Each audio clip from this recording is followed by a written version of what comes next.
त्रिदलम् त्रिगुणाकारम् त्रिनेत्रम् च त्रियायुधम्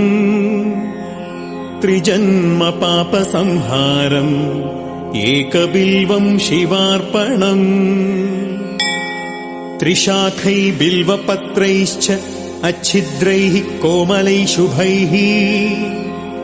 तव पूजाम् करिष्यामि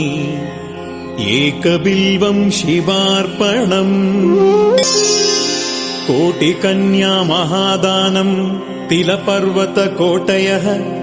काञ्चनम् शैलदानेन एकबिल्वम् शिवार्पणम् काशीक्षेत्रनिवासम् च कालभैरवदर्शनम्